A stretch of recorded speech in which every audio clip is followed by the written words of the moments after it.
할렐루야. 오늘 또 참으로 좋은 날입니다. 오늘은 12월 31일 2024년 마지막 날입니다. 한 해 동안도 말씀을 묵상하신 모든 분들에게 감사드리며 하나님의 축복이 임할 줄로 믿습니다.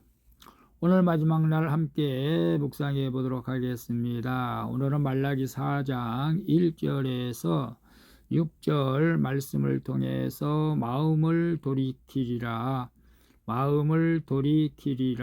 라는 제목으로 함께 묵상해 보도록 하겠습니다. 먼저 본문을 읽도록 하겠습니다. 제4장 1절 만군의 여호와가 이르노라.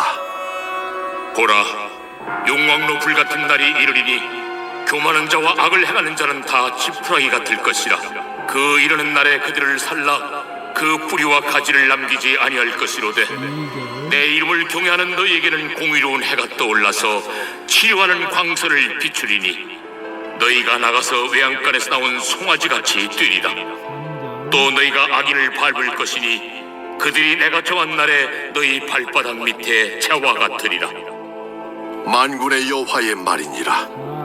너희는 내가 호렙에서 온 이스라엘을 위하여 내 종 모세에게 명령한 법 곧 율례와 법도를 기억하라. 보라, 여호와의 크고 두려운 날이 이르기 전에 내가 선지자 엘리야를 너희에게 보내리니 그가 아버지의 마음을 자녀에게로 돌이키게 하고 자녀들의 마음을 그들의 아버지에게로 돌이키게 하리라.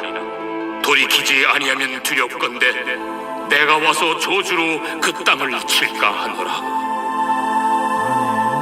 말라기 우리 마지막 6장까지 읽었습니다. 본문 요약은 이렇습니다. 여호와의 날에 악인은 불살라 사라지지만 하나님을 경외하는 성도들은 치료의 광선을 받아 회복될 것이라고 말씀하십니다. 또한 하나님은 크고 두려운 날이 이르기 전에 선지자를 보내주실 것이라고 말합니다. 그러나 그의 말을 듣고 돌이키지 않으면, 그의 말을 듣고도 돌이키지 않으면 이 땅에 내리는 저주를 피할 수 없다고 말씀하시는 내용입니다. 질문과 묵상하길. 1. 나는 아픔과 고난을 선함으로 바꾸어 주실 하나님을 신뢰하며 인내하고 있습니까? 2절에 보게 되면 내 이름을 경외하는 너희에게는 공의로운 해가 떠올라서 치료하는 광선을 비추리니 너희가 나가서 외양간에서 나온 송아지같이 뛰리라. 여기서 광선이라고 할 때 직역하면 날개로서 태양에서 뻗어나오는 빛의 줄기 같은 것을 말하죠. 하나님은 불같은 심판의 날이 이를 것이라고 말라기 선지자에게 말하죠. 그리고 그날이 오면 하나님을 거부하고 악을 행한 자들은 지푸라기 같이 불살라져 멸망할 것이라고 말합니다. 반면에 하나님을 경외하는 자들은 공의로운 해가 떠올라서 치료하는 광선을 받아 회복될 것이라고 말씀하시죠. 하나님의 의를 위해서 참고 인내한 성도들이 마침내 승리하는 것입니다. 주님을 위해서 사는 성도는 때로는 많은 고난을 겪을 수밖에 없죠. 그러나 심판의 날에 그의 외양간에서 나오는 송아지처럼 기뻐 뛰며 회복될 것입니다. 아멘. 그래서 나는 내 아픔과 고난을 선함으로 바꾸어 주실 하나님을 신뢰하며 인내하고 있습니까? 우리 모두 2024년을 주님 은혜 가운데 이제 마지막 날 보내고 있습니다. 물론 큐티 하시는 분들 가운데서 원치 않는 아픔과 고난이 있는 분들도 있을 줄 압니다. 우리가 믿음으로 산다는 것은 오늘 말씀대로 내 아픔과 고난을 하나님께서 반드시 선함으로 바꾸어 주실 것을 신뢰하면서 인내하는 것이 믿음이죠. 오늘 아픔과 고난이 있다 할지라도 이를 통해서 하나님의 선한 뜻이 이루어질 것을 믿고 인내하며 기도로 또 그래서 2025년을 새롭게 맞이할 수 있기를 축복합니다. 2번 봅니다. 나를 힘들게 하는 사건과 사람 때문에 하나님을 원망하면서 말씀을 놓아버린 적은 없습니까? 4절에 보게 되면 너희는 내가 호렙에서 온 이스라엘을 위하여 내 종 모세에게 명령한 법 곧 율례와 법도를 기억하라. 여기서 율례라고 할 때는 법규, 서약, 맹세 등을 뜻하는 말로서 하나님이 사람에게 주신 명령과 법칙을 말하죠. 하나님이 정하신 날 성도들은 주님과 함께 영광스러운 심판의 자리에서 악인들을 심판할 것입니다. 그날의 의인들은 악인들을 짓밟을 것이며 그 모습을 똑똑히 볼 것이라고 말하죠. 한편 하나님은 모세를 통해 이스라엘 백성에게 주신 율법을 기억하라고 말씀하시죠. 율법, 하나님께서 지키라고 말씀하신 모든 것들을 율법이죠. 이 율법을 기억하고 지키는 것은 하나님의 백성으로서 당연히 해야 하는 일이기 때문입니다. 주님의 날은 도둑같이 온다고 베드로후서 3장 10절에 말씀하고 있습니다. 그러므로 우리는 방심하지 말고 말씀을 기억하며 순종하면서 다시 오실 주님을 맞이할 준비를 해야 할 줄로 믿습니다. 그래서 나를 힘들게 하는 사건과 사람 때문에 하나님을 원망하면서 말씀을 놓아버린 적은 없습니까? 우리가 사람 때문에 시험에 들죠. 또 목회자들 때문에 시험에 든 사람도 있다고 그래요. 우리가 11월 27일 날 우리가 차별금지법 반대, 동성애 반대 집회를 우리 광화문에서 시청까지 한 적이 있습니다. 많은 사람이 모였죠. 그런데 안타깝게도 아직 교회 안에서도 사실은 이 차별금지법을 옹호하는 사람들도 있습니다. 그래서 어느 교회에서는 이 차별금지법이 이건 성경에 위배된 것이다 라고 설교를 했더니 성도들이 시험이 들어서 교회를 떠났다고 하는데 참 안타깝죠. 여러분, 우리가 하나님을 믿으면 하나님의 말씀대로 살아가야 되고 성경 말씀이 하나님의 말씀인 것을 우리가 믿어야 되지 않겠습니까? 그래서 우리가 말씀대로 설교하는데 우리가 인간적인 이해심이 부족하다고, 왜 그 사람들을 긍휼한 마음으로 보지 않는다고. 글쎄요, 하나님께서 싫어하신 것을 우리 인간이 긍휼히 여긴다고 해서 하나님이 기뻐하시지는 않죠. 그러나 우리는 그 사람들을 불쌍히 여기는 마음을 가지고 있습니다. 그러나 그들이 마음이 변화되고 삶이 변화되어서 온전한 정상적인 삶을 살아갈 수 있도록 우리가 위로하고 기도해 줘야 하는 사명은 있죠.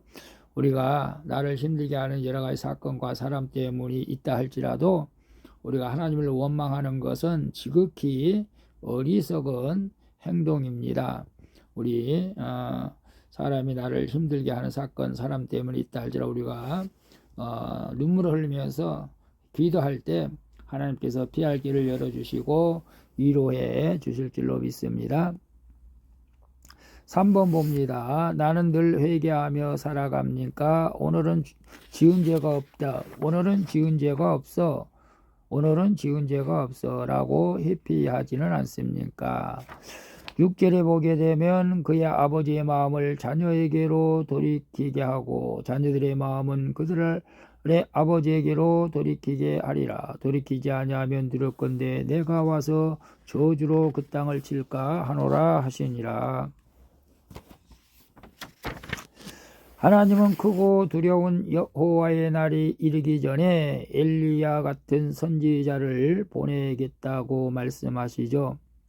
그 선지자는 아버지의 마음을 자녀에게 돌이키게 하고 자녀의 마음을 아버지에게 돌이키게 할 것이라고 말씀하십니다.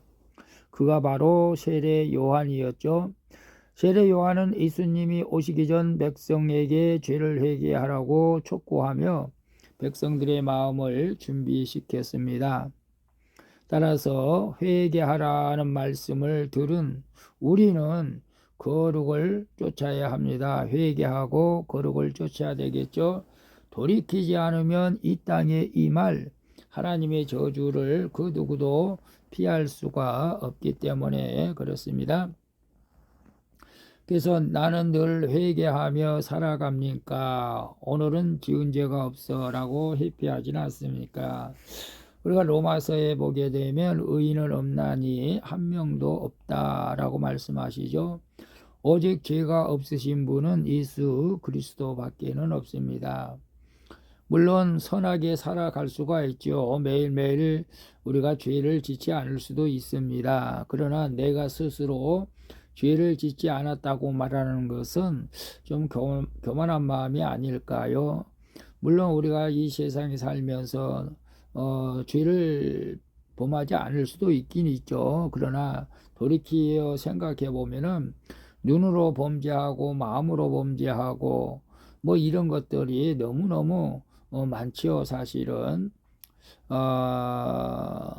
마음으로 간음한 것도 간음죄고 눈으로 지은 죄도 죄고 안목의 정욕, 이생의 자랑, 육신의 정욕, 이 모든 것들을 우리가 세상에 살아갈 때 늘 죄와 연관돼 있죠. 그래서 사실은 오늘 하루를 살아갈 때에도 주님 이 죄인을 불쌍히 여겨주시고 용서해달라고 기도하는 것은 너무나 지극히 당연한 것이죠.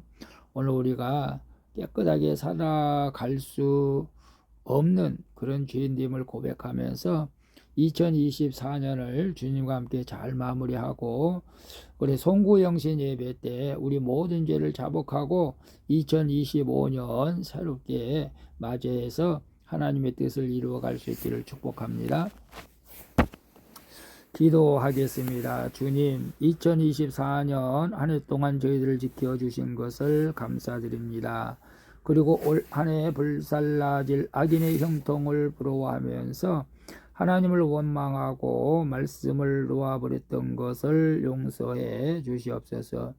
이제 다가올 2025년 새해에는 크고 두려운 날이 올 것을 알고 말씀을 붙잡고 믿음으로 살아가게 하여 주시옵소서. 주님, 제가 100% 죄인임을 늘 생각하며 회개하는 삶으로 나아갈 수 있도록 인도해 주시옵소서. 지금까지 지켜주신 주님 은혜를 감사드리며 우리를 사랑으로 구속해 주신 예수 그리스도의 이름으로 기도합니다. 아멘. 우리 찬송가 474장 의원 되신 예수님의 함께 찬양드리고 마치도록 하겠습니다. 오늘도 수고하셨습니다. 한 해 동안 말씀을 묵상하신 여러분들을 축복하고 사랑합니다. 2025년도에도 말씀을 묵상하면서 늘 주님의 뜻 안에서 살아갈 수 있기를 축복합니다. 샬롬.